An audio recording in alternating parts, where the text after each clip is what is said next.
Hello, welcome to Success, Student Success, Good Nurses and Good Student Nurses. What does that look like? Attributes of a good nurse. Well, a good nurse needs to be a good communicator. That means a good listener as well as a good talker. Following directions, very important for a good nurse. Flexibility, needing to be able to change direction in your thinking and what you're doing pretty much at the drop of a hat. Sort of like moving your whole nursing program online in a matter of a few weeks. It's kind of like that. And you're familiar with that idea. So we must be flexible in the way that we approach things. Integrity. Integrity is doing the right things no matter who's looking, and that's a very common way of describing it. But it also means doing the right thing even when it's hard to do the right thing. Some of you will understand that, especially if you've worked in healthcare, because there are so many times that you get into a situation where you say, well, who's going to really know if I do every step of this procedure? Who's going to really know if I am turning a patient when I need to, if there's nobody else in the room? And sometimes those things, when someone is tired and possibly overworked, some of those things pull at us, and it's sometimes hard to do the right thing. It's hard to do the right thing always for anyone, because sometimes it's harder than other times. So having integrity means making the right choice even when it's difficult to make the right choice, if that makes sense. Quick response.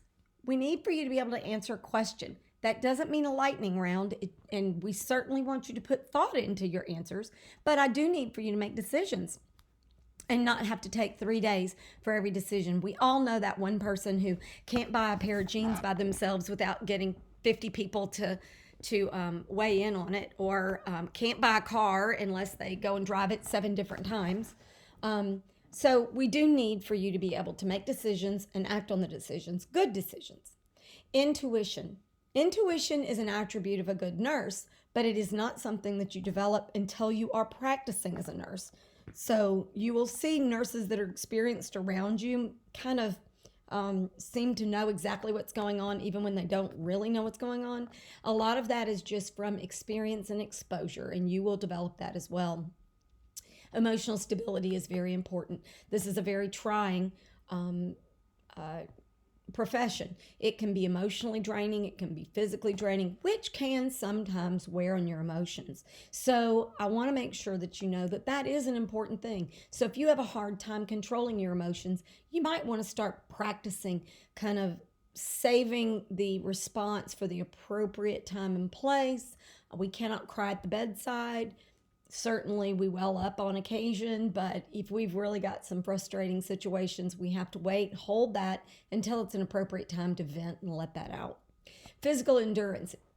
You will have to stand on your feet for 12 hours, 16 hours at a time. So that does take some stamina. Accountability. Accountability has been referred to in almost every one of these slideshows for orientation, because it really is at the core of what a good nurse is. We know we're responsible for everything we do, and in certain instances, we're responsible for what others do, depending on how the structure of the organization is built. But registered nurses oftentimes will be responsible for unlicensed assistive personnel and other helpers on your unit. So understanding what accountability means is very, very important. Professional behavior. We're going to address that later in another presentation, so I'm not going to harp on that. Knowledgeable. A good nurse knows their stuff. And do you think a good nurse knows their stuff all the time? They really don't. They have to go back and study and refresh and be inquisitive and look things up, but their responsibility is to be knowledgeable, whether they learned it in school or whether they have to learn it on the fly. They have to know it. They have to be a critical thinker, which basically just means taking all that knowledge and being able to do something with it, to act on it, to care for a patient.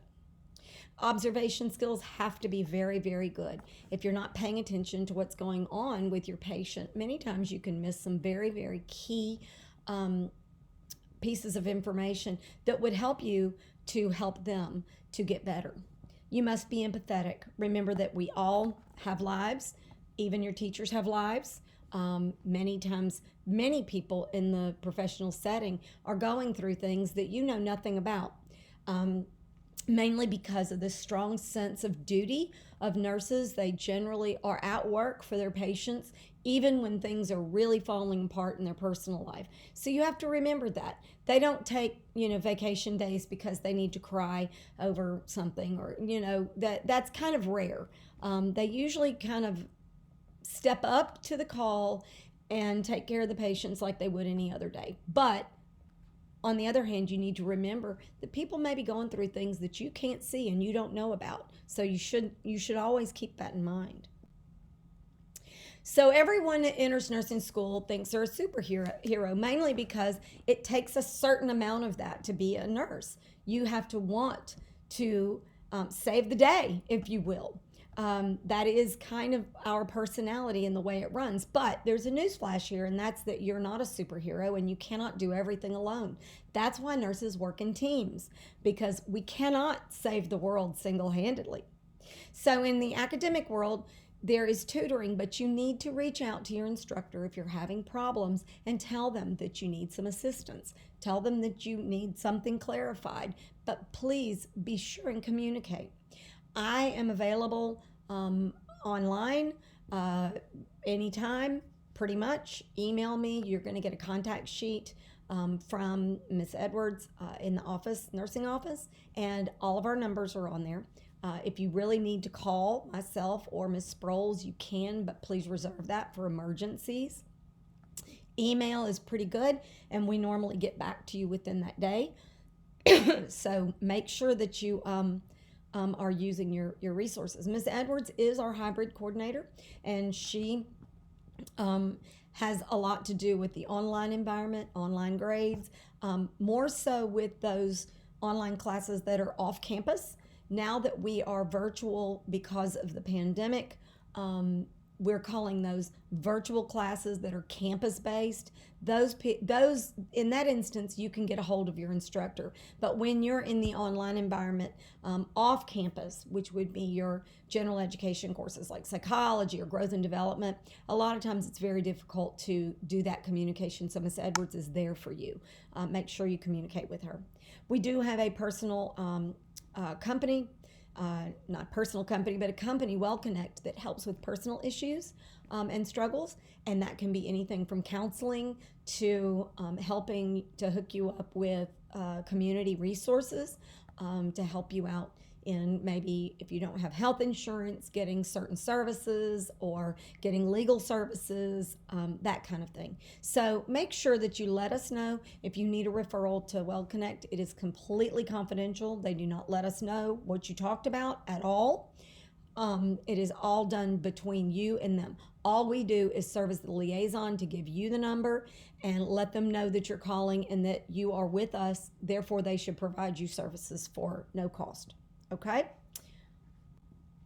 Becoming a successful nursing student, it really involves shedding the good enough mentality and building the house that you want to live in.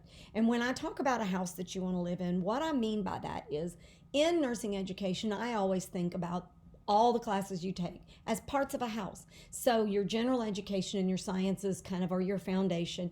And then all your nursing basics provide the studs for the walls and the sheetrock, and then we get the windows and the flower pots and all that kind of stuff, and the paint and the roof, and all those are the details that you learn in your higher level courses.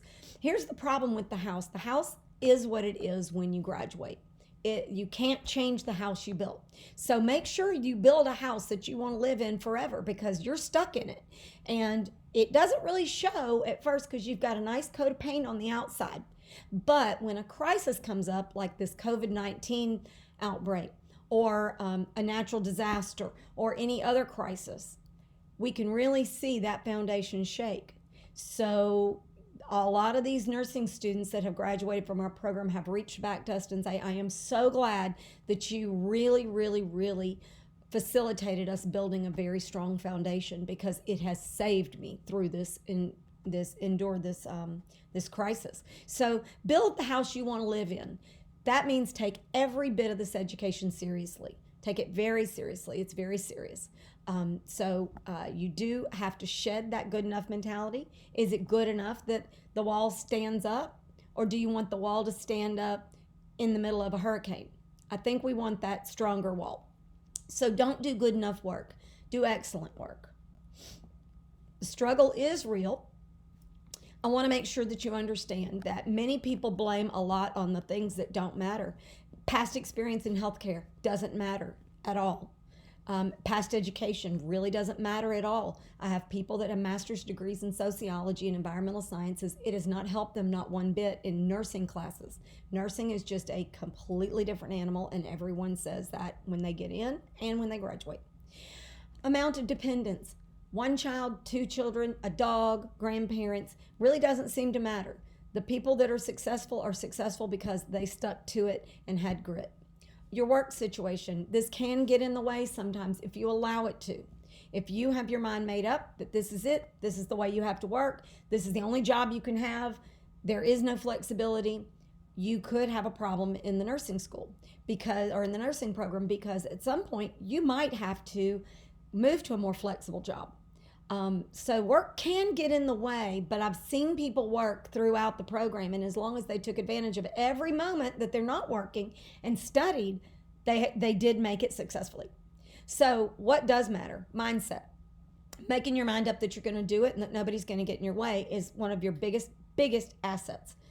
Attitude. Having a positive attitude, having a can-do attitude, not looking at every single thing that happens as a negative, but look at it as an opportunity to improve. Willingness to accept personal responsibility. That's for yourself, your attitude, your performance, your physical presentation, your mouth, your communication, all those things you have to take responsibility for. Willingness to do what it takes rather than what you can do. That really is one of the key factors in success. Can't stand when I hear students say, but I did everything I could do. Well, clearly you didn't, because you were not successful. Because if you had done everything you could have done, you likely would have been successful. So do what you have to do in order to make yourself successful. And the last slide on this series is blueprints. Everyone develops an internal blueprint of how something is going to unfold, how it's going to look, what's going to happen. When I started to make these videos, I had in my mind that I was going to do a video with a little video of me in the corner to add the personal touch, and it was all going to be great. And then I ran into some technical issues, and then I realized that I really didn't have time, since we need to get the presentations up for you new students coming in, and with all the moving online, we have been very, very busy. So I had to make a choice. What was that going to look like, that choice? There's three choices that are made when your blueprint does not match reality. That causes us pain, and it's like disappointment when what happens isn't what we thought was going to happen, and I know you all are familiar with that. The first thing people do is assign blame to someone other than themselves, or something other than themselves. Or you can change the reality. Sometimes you can't change the reality. I can't have any more time than I have to do these videos. Therefore, I had to change my blueprint and what my expectation was. And I think that's perfectly fine. The problem is when people get stuck in the blaming aspect. They never seem to get out, because they can't change reality and they can't change the blueprint. So there's always going to be that pain, and they never get out of it. And you've probably seen it happen. So try to quickly move on when there's pain caused by a mismatch of reality and what you thought was going to happen. Make sure that you look at it and say, well, if I can't change a reality, let me change my expectation a little bit, as long as it doesn't hurt the overall goal. So that is blueprints in a nutshell. I will see you on part 2 of success.